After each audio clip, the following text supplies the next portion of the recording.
Hello दोस्तों, तो मैं अपनी नई वीडियो का पार्ट सेकंड लेकर आ चुकी हूँ। तो अब हम अपनी वीडियो आगे पूरी करते हैं। मैंने समरा से कहा, अकेले में बैठकर बातें कर सकते हैं। वह सुनकर कुछ अजीब सा बर्ताव करने लगी, लेकिन मैं खुद ही उससे उसके कमरे का पूछने लगी। वह मुझे अपने कमरे ले गई। जब मैंने दोबारा से समरा से वही सवाल दोहराया तो वह गुस्से से अकड़ गई। कहने लगी, मुझसे क्यों पूछ रही हो, जाकर अपने दादा से पूछ लो ना। मैंने कहा, अगर तुम्हारे साथ कुछ गलत हुआ तो तुम चुप क्यों हो? तुम्हें सबको बताना चाहिए। मेरी बात सुनकर वह चिल्ला कर बोली, मैं सिर्फ तुम्हारी वजह से चुप हूँ, समझी? अब निकलो मेरे घर से बाहर। और तुम्हें ज्यादा ही जाने की ख्वाहिश है तो किसी दिन खुद ही दुल्हन बनकर दादा के कमरे में बैठ जाना। सच पता चल जाएगा तुम्हें। वह बहुत गुस्से में थी। घर वापस लौट आई। पहले तो मुझे समरा के घर जाने पर बहुत अफसोस हुआ। मैं समरा के लिए हमदर्दी महसूस करते हुए गई थी, लेकिन उसने मेरा इतना सभी लिहाज नहीं किया था। क्या मुझे सुना दिया। कुछ दिन तो मुझे समरा पर बहुत गुस्सा आता रहा, लेकिन फिर मैंने सोचा कि क्या हर्ज है कि मैं एक बार खुद दुल्हन बनकर दादा के कमरे में बैठ जाऊं। आखिर पता तो चले कि वह करते क्या है। ये सोच आते ही दूसरे लम्हे में झुरझुरी सी लेकर रह गई। तौबा तौबा, मैं भी क्या सोच रही हूँ। और उसके बाद मैंने इस बात को सोचना बंद कर दिया। इन्हीं दिनों मेरा एक और रिश्ता आया। वह रिश्ता भी हमारे मध्य मुकाबिल था, लेकिन दादाजी का वही इनकार अपनी जगह था। अब तो मेरी बर्दाश्त जवाब देने लगी थी। मैंने अपनी अम्मी से कहा कि बहुत हो चुका। आप लोग क्यों दादा की हर बात चुपचाप मान लेते हो? क्या मुझे यूं ही घर बिठाए रखोगी? मेरी उम्र की मेरी सारी सहेली अपना घर की हो चुकी हैं और मैं अभी तक मायके की दहलीज पर बैठी हूँ, दादा की वजह से। मेरी अम्मी मुझे गुस्से से घूरने लगी और कहने लगी, बेशरम, गैरत बेच खाई तूने, जो खुद अपने मुंह से शादी के लिए कह रही है। यही अपनी जुबान को दबा ले। अगर इस बात को किसी मर्द ने सुन ली तो गजब हो जाएगा कि लड़की होकर खुद से शादी की ख्वाहिश कर रही है। अम्मी ने मुझसे दबे लहजे में गुस्सा दिखाते हुए कहा, ताकि उनकी आवाज कमरे से बाहर न चली जाए। लेकिन अम्मी की बात सुनकर मेरे तो बदन में आग लग गई। हाँ, अच्छा असूल है आप लोगों का। मेरी उम्र गुजरी जा रही है, लेकिन किसी को मेरी शादी की फिक्र नहीं है। और अगर मैं अपने मुंह से बात कहूँ तो गैरत आगे आ जाती है। अरे दादा, जो खुलेआम नई नवेली दुल्हन बनी लड़की के साथ रंगरलिया मनाते हैं, सारी रात उस पर किसी की गैरत जोश नहीं मारती? मेरी बात सुनकर मेरी अम्मी ने मेरे मुंह पर जोरदार थप्पड़ मारा। कहने लगी, बहुत जुबान चलने लगी है तुम्हारी। आइंदा अगर दादा के खिलाफ एक लफ्ज भी कहा तो तुम्हारे बाप को बता दूंगी। वह तुझे जिंदा नहीं छोड़ेंगे। मैं अपनी माँ की शक्ल देखती रह गई। अब तो मेरी बेचैनी और भी बढ़ गई थी। आखिर ऐसा भी क्या नेक अमल करते हैं वह नई नवेली दुल्हन के साथ एक कमरे में रहते हुए भी, तन्हाई में, जो सबके दिल में उनकी इतनी इज्जत है। कोई भी उनके किरदार पर शक नहीं करता। न अपनी बीवी से उस रात के बारे में बात करता कि मेरे निकाह में होते हुए किसी गैर मर्द के साथ रात गुजार कर क्यों आ रही हो। कैसी अंधेरी नगरी है कि एक जहालत के रिवाज आम हैं, जो ये बेवकूफ़ इंसान इन्हें नेक समझकर अपनी इज्जत को रात भर के लिए इनके कमरे में भेज देते हैं। मुझे सब गांव वालों पर गुस्सा आने लगता था। इतनी आम सी बात भी इन्हें समझ नहीं आ रही थी कि जहाँ मर्द और औरत हो वहाँ तीसरा शैतान होता है। ये कैसे मुमकिन है, एक जवान लड़की जो दुल्हन के रूप में सजी सवरी बैठी हो और एक मर्द, चाहे वे उम्र के किसी भी हिस्से में हो, उस दुल्हन को पूरी रात छुए बिना रह सकता है? मेरी अकल दंग थी इस जहालत पर। अब मुझे किसी नई शादी का इंतजार रहने लगा। मैं दिल में पक्का इरादा कर चुकी थी कि इस बार दुल्हन के बजाय दादा के कमरे में मैं जाऊंगी। 2 महीने बाद एक लड़की की शादी का बुलावा आया था। दादा इस बार पहले से ज्यादा खुश थे। यहाँ तक कि अपने बालों पर मेहंदी भी लगाई, निकाह में नया जोड़ा पहना, इत्र की खुशबू पहले से ज्यादा लगाई। लेकिन मेरा दिल कुड़ के रह गया। जब मैंने दुल्हन को देखा तो मेरे होश उड़ गए। वह 16 साल की खूबसूरत और हसीन लड़की थी। इतनी हसीन कि मैं देख कर दंग रह गई। वह लड़की पूरी तरह घबराई हुई और बदहवास थी। पहले उसे हमारे बड़े से लॉन्च में बिठाया गया। मैंने किचन से बाहर निकलकर मेन स्विच ऑफ कर दिया। तैयार तो इस बार मैं भी अच्छे से हुई थी, इसलिए जैसे ही अंधेरा छा गया, लॉन्ज में जाकर मैंने दुल्हन का हाथ पकड़ा और कहा कि चलो मेरे साथ। मैं उसे अपने कमरे में ले गई। मैंने जल्दी से उसका दुपट्टा उतारा और खुद पर ओढ़ लिया। अपना दुपट्टा उसे दिया और कहा कि तुम अपने कमरे से बाहर मत निकलना। वह मुझे हैरत से देख रही थी। मैंने दुपट्टे से अपना घूंघट निकाला और नीचे जाकर दुल्हन की जगह पर बैठ गई। उसके कुछ देर बाद ही किसी ने मेन स्विच ऑन कर दिया। सब परेशान थे कि मेन स्विच किसने बंद किया था। मुझे दुल्हन समझकर दादा के कमरे में बैठा दिया।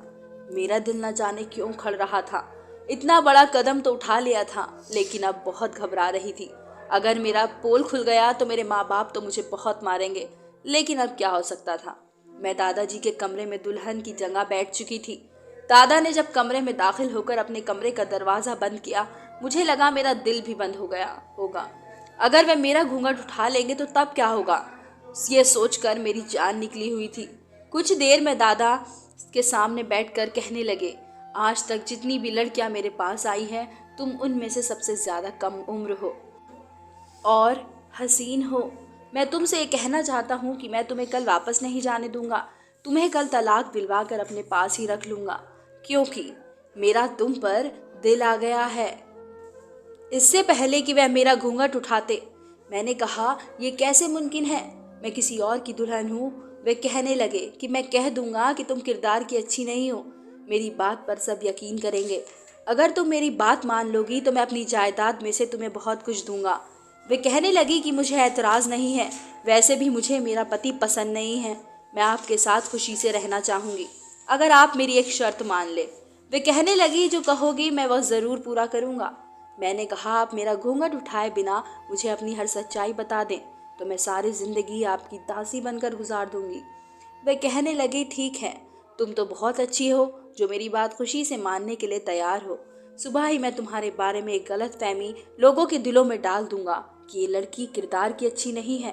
तुम्हारा पति तुम्हें छोड़ देगा और मैं कहूँगा, मेरा दिल बहुत नरम है, इसलिए मैं इसे अपना लेता हूँ। मैंने कहा, अब मुझे ये बताइए कि आपने लोगों को बेवकूफ़ कैसे बना लिया। मेरी बात पर वे हंसकर बोले कि ये भोले भाले गांव के बेवकूफ़ लोग हैं। ऐसे ही मनगढ़ंत कहानियां बनाकर इन्हें बता दो, ये नस्ल दर नस्ल एक ही बात को बिना सोचे समझे किसी रिवाज की तरह अपनाए रखते हैं। फिर वह बोले कि वह शुरू से ही सबके दिलों में अपनी नेक होने की धाक बिठा चुके थे। जब दादी का इंतकाल हुआ, उन्होंने ऐलान कर दिया कि वह दूसरी शादी नहीं करेंगे, क्योंकि उनके ख्वाब में एक नेक आदमी आने लगे, जिनकी नेक रूह उनके अंदर आ जाती है और वह हर अच्छे किरदार लड़की का किरदार एक दिन में ही जान जाते हैं। और वह पाक रूह औरत की ख्वाहिश से पाक है, उस औरत को बिना छुए ही एक चीज़ पढ़ने से उनकी पाक दामनी बता देते हैं। लोग ये सुनकर मेरे दादा की बात पर यकीन करने लगे।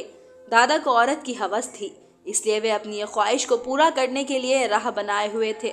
हर कुंवारी लड़की को वह रात को कह देते कि तुम ये दूध पी लो और सो जाओ, ताकि मैं अपना अमल शुरू करूं। जैसे ही वह दूध पीती, नशे की वजह से सो जाती।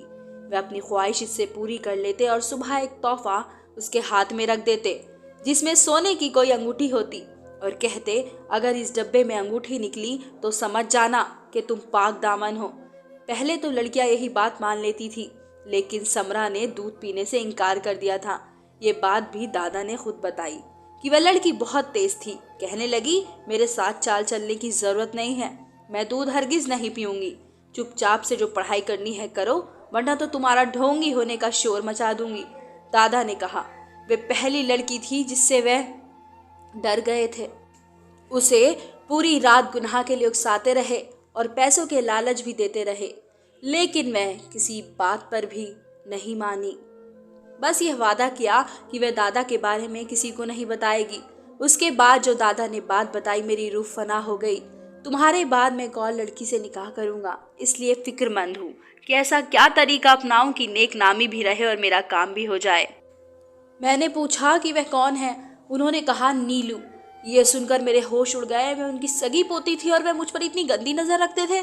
मेरा तो सर बुरी तरह से चकरा कर रह गया। ये मैं क्या सुन रही थी, किससे सुन रही थी?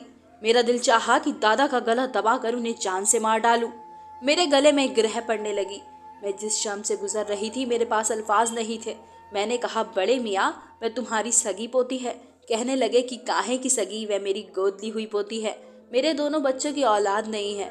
ये लड़की मेरी बहू की भतीजी है। जैसे ही इस लड़की ने जवानी की दहलीज पर कदम रखा, मुझे ये अच्छी लगने लगी। जब से मैंने सोच रखा है कि ऐसा क्या करूं कि मैं इसे अपना लूं। दुनिया के सामने मेरी पोती है, इसलिए मैंने इसका आज तक रिश्ता नहीं होने दिया। लेकिन अब एक तरकीब सोच रहा हूँ, अब वही अपना लूंगा। सब खुशी खुशी मेरी शादी उससे कर देंगे। यह सोचकर मेरे होश खोने लगे कि कोई इतना भी घटिया हो सकता है। फिर याद आया, मेरी उस्ताद कहती थी कि हवस की प्यास कभी नहीं बुझती। उसे जितना पूरा कोशिश करने की करो, जितनी ही बढ़ती जाती है। और गुनाह किसी दलदल की तरह से होता है, इंसान एक बार उसमें धंस जाए तो निकलना बहुत दुश्वार हो जाता है। मेरे पास मोबाइल मौजूद था। दादा की सारी सच्चाई मैं रिकॉर्ड कर चुकी थी। मैंने आंसू बहाते हुए अपना घूंघट ऊपर कर दिया। दादा मुझे देखकर दंग से रह गए और कहने लगे कि तुम यहाँ पर क्या कर रही हो। तो मैंने कहा आपकी सच्चाई सुनना चाहती थी कि आप नेक नामी का लिबास पहने हुए कब से लड़कियों के साथ गुनाह कर रहे थे। आपको शर्म नहीं आई? मुझे अफसोस है लोगों की घटिया सोच पर कि आपकी झूठी कहानी पर उन्होंने कैसे यकीन कर लिया। दादा के रंग उड़ गए। मुझे लालच देने लगे पैसों का, सोना चांदी का। मैं बेड से उठकर कमरे के बाहर निकल गई। शोर मचा मचा कर मैंने सबको इकट्ठा कर लिया। ये रिकॉर्डिंग मैंने सबको सुना दी। गांव में भी ये बात आग की तरह फैल गई। दादा को सजाए मौत सुनाई गई। मुझे अपने किए पर जरा भी अफसोस नहीं था, क्योंकि मैंने इसे गलत रस्म को ख़त्म किया था और लोगों को भी ये समझाने की कोशिश की ऐसे किसी की बातों में आकर अपनी पाक किरदार बेटी को किसी दरिंदे के सामने उनकी हवस का सामान न बनाएं।